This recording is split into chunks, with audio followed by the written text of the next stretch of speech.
Guys, kita kembali lagi di game Rise of Kingdom ya guys ya. BTW ini YouTube gua yang lama itu udah gua pensi selama sebentar, ini suaranya gua kecilin dulu. Itu gua tuh pensi udah selama 1 tahun ya bermain ROK, karena ini adalah hari keulang tahun yang keempat ROK. Sebenarnya kayaknya kalau nggak salah tuh bulan yang lalu deh ROK tuh collab dengan Deddy Kobuser gitu kan.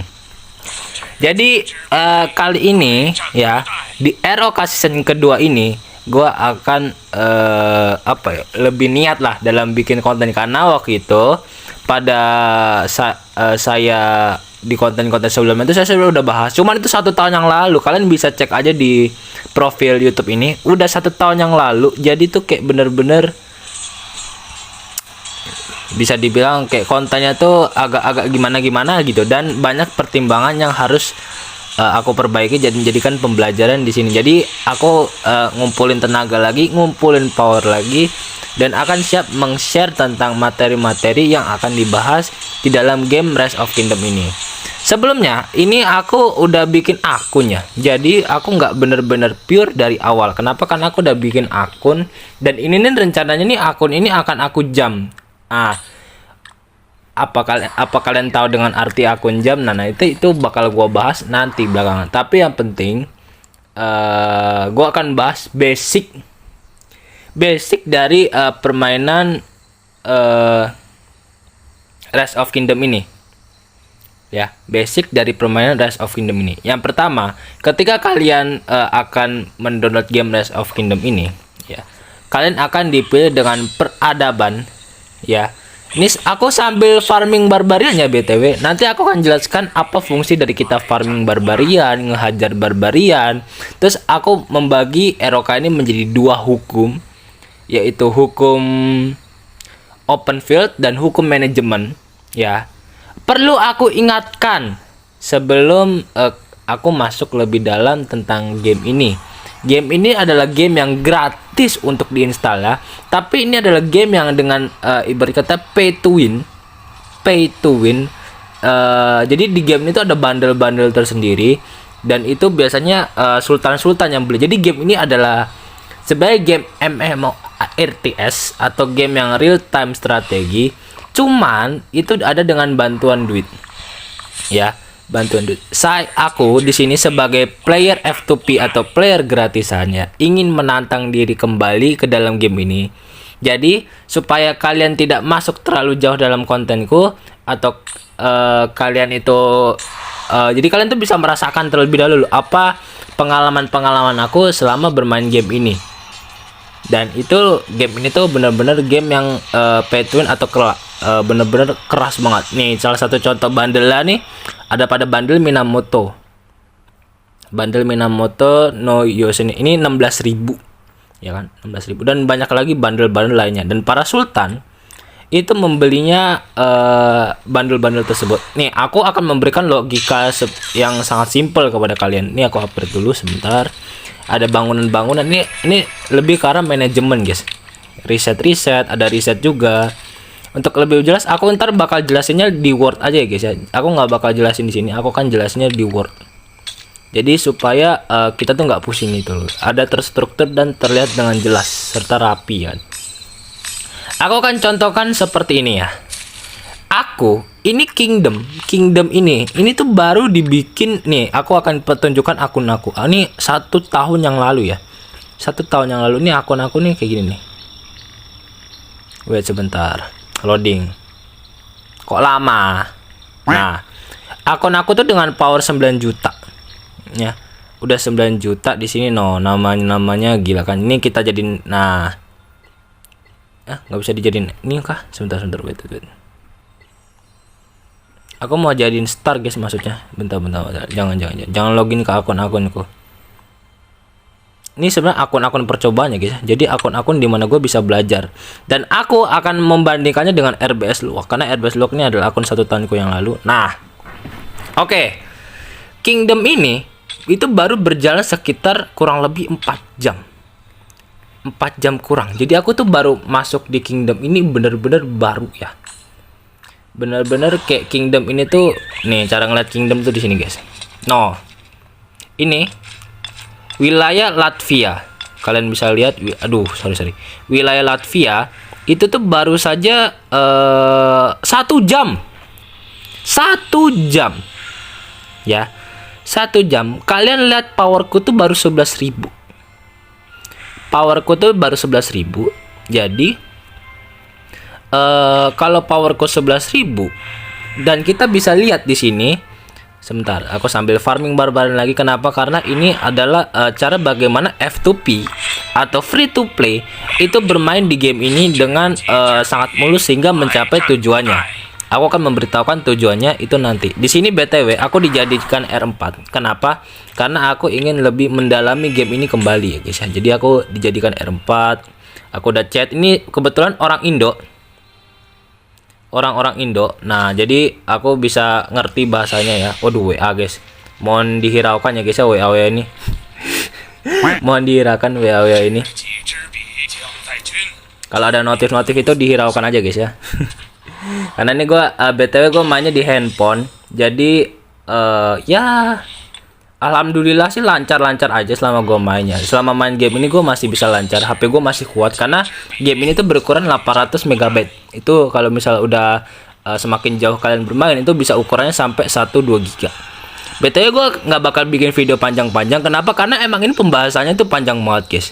Jadi videonya tuh bakal gue klip per klip. Jadi biar bagaimana gue menjelaskan materi bakal gue klip per klip. Jadi ini hanyalah sebagai ibarat pembukaan aja. Wait, tadi sampai mana? Sampai kalau nggak salah bahas bandel-bandel ya. Bandel-bandel dimana itu adalah salah satu jurus atau sultan-sultan tuh membuang duitnya mereka tuh di sini. Mereka investasi di game ini untuk agar bisa menguasai game ini, karena game ini jatuhnya sekarang politik. Cuman bedanya kita perang duit di sini. Dan kita sebagai free to play itu ada di buangan. Tapi tenang aja, gue sebagai free to play karena gue nggak bakal top up Minamoto ini. Karena kalau kalian udah top up nih, apa buktinya gue top up dan tidak top up? Kalau misalnya gue top up, bundle Minamoto ini akan hilang guys, akan hilang dari screen gue selama-lamanya. Sementara apabila gue top up, bundle ini masih ada di sini. Jadi aman aja. Kalau misalnya selama bundle ini masih ada, berarti gue pure bermain free to play. Semoga aja jalan gue dilancarkan. Karena juga bergantung hoki dengan tidak hoki dalam game ini. Meskipun aku memiliki strategi yang benar-benar kuat dan matang, berpengalaman pula di dalam game Rise of Kingdom ini selama lebih bermain kurang lebih 2 tahun, lalu vakum 1 tahun ya. Tapi tetap aja guys, kalau udah berbicara soal duit pada game ini itu udah benar-benar kacau men. Kacau. Nah, itu aku sudah warningkan ya guys ya. Jadi game ini adalah game MMORTS namun berbasis dengan duit. Jadi free to play itu bisa bermain. Cuman bedanya akan benar-benar susah. Namun aku sudah berpengalaman jadi aku tahu trik dan tipsnya. Tenang saja, akan kubagikan trik dan tipsnya supaya kalian tuh mengerti. Oke, lanjut. Tadi kita sudah sampai bahas bundle. Aku sudah mewarningan kalian supaya kalian tuh tidak terlalu jauh masuk ke dalam. Jangan sampai pas gua udah masuk ke materi atau masuk ke dalam open field ada bilang kalian kok nyalain gua, karena because what, aku sudah warningkan di sini. Oke, lanjut. Setelah kalian membuka game, kalian akan dihadapi dengan tutorial atau quest dan questnya itu ya kalian seperti lihat yang berada di pojok kiri ini. Sebentar, aku bakal training pasukanku dulu karena pasukanku habis kita bangun. Nah, kalian tinggal mengikuti quest yang terdapat pada game ini. Jadi kalian ikutin aja quest utama dan misi sampingan atau misi side. Oke. Kalau udah misi sampingannya udah selesai atau quest utama sudah, nanti di situ kan akan diarahkan secara otomatis. Sebenarnya game ini tuh tidak membutuhkan tutorial. Apa ya maksudnya? Kalian tuh kalau misalnya itu kalian tinggal ngikutin quest aja sebenarnya. Ntar kalian bakal diarahkan. Jadi kalian mau ke arah mana? Jadi kalian nggak bakal bingung gitu. Bagaimana cara bermain game ini? Kalian akan seiring berjalannya waktu, berdasarkan dengan quest. Oke. Dan ini akan kutunjukkan peradaban-peradaban yang berada di game ROK ini. Nah, ini peradaban-peradaban yang berada di ROK. Aku pilih Cina karena Cina adalah salah satu peradaban terbaik untuk awal game. Aku nggak bakal bahas ke dalam dulu. Kenapa? Karena ini bakal jadi panjang banget. Jadi aku akan sebutkan dulu aja. Yang pertama ada Mesir. Yang kedua ada Roma. Ya. Yang ketiga ada Jerman, Inggris, Prancis, Viking, Cina yang aku pilih, Jepang, Korea, Arab, Spanyol, ada Ottoman, ada Bizantium. Dan ini semuanya ini itu akan mendapat. Jadi kalau kalian pilih salah satu peradaban di sini, kalian akan langsung mendapatkan hero epic yang tersedia pada peradaban tersebut. Anggaplah contoh aku ambil Cina. Hero utama yang aku dapat adalah Sun Tzu. Nih buktinya. Nah, Sun Tzu. Aku langsung mendapatkan hero commander epic Sun Tzu. Oke. Dan untuk commander bakal gue bahas nanti lebih dalam. Jadi ini adalah sebagai prolog aja. Karena benar-benar pembahasan di game ini tuh cukup panjang dan harus dipahami berhari-hari gitu. Karena gue pun mengerti game ini tuh baru apa ya, kayak benar-benar game ini tuh butuh pemahaman dan pendidikan. Pendidikan gitu. Saking game ini tuh sulit untuk dipahami karena kita di sini berperang. Tapi mereka tuh berperang menggunakan duit, ya kan? Nah, ini ada chatnya. Terus habis itu ada apa? Dan ini kayaknya nih udah pada ngerti berpengalaman karena player-player ROK sekarang udah pada berpengalaman semua ya guys ya. Jadi ya begitulah mereka. Udah pada berpengalaman, udah pada ngerti main gitu. Tadi udah sampai peradaban. Nah, terus habis itu berikutnya ada SDA. Ada sumber daya alam. Di sini tentunya kalian tahu kalau di game memang game RTS seperti ini ada sumber daya alam untuk mengupgrade building, reset dan banyak lagi di sini kan. Nah, jadi ini bergantung dengan manajemen. Lalu berikutnya ada map yang ditutupi dengan kabut. Kenapa ditutupi dengan kabut? Karena memang game ini tuh ada tujuan tertentu yang dicapai, yaitu ke pusat. Nah, pembelajaran mengenai map ini akan gue bilang sebagai hukum open field. Jadi ya berhubungan dengan map-map ini bakal gue bilang sebagai hukum open field. Nih kalau lihat nih map-map seperti ini ya. Ini adalah hukum open field. Lalu dari diri kita ada time management. Lalu ada people atau orang-orang yang bergerak dan memainkan game ini. Seperti ini aku berada di aliansi aliansi ngejam. Nah, jadi itu mereka nih nanti ini kalian bisa baca chatnya.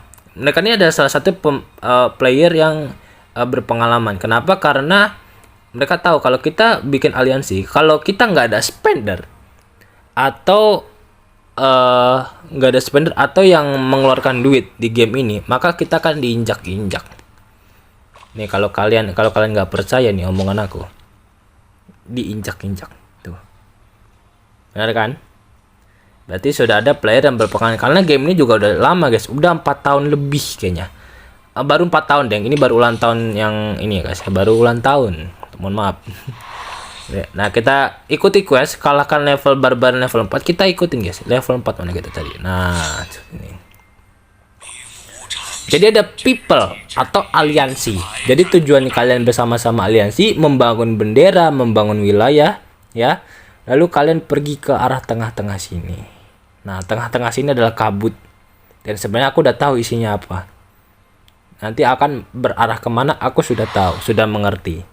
Nah, tapi karena ini videonya udah kepanjangan, jadi gue bakal bikin part yang kedua. Jadi part pertama ini mungkin sampai sini dulu aja, prolog ya, prolog. Jadi nggak terlalu ini banget lah, detail banget. Ntar next ini kita akan lanjut bahas tentang manajemen. Karena kenapa, kalau gue langsung bahas tentang field, gue belum bisa ngeliatin perang kepada kalian.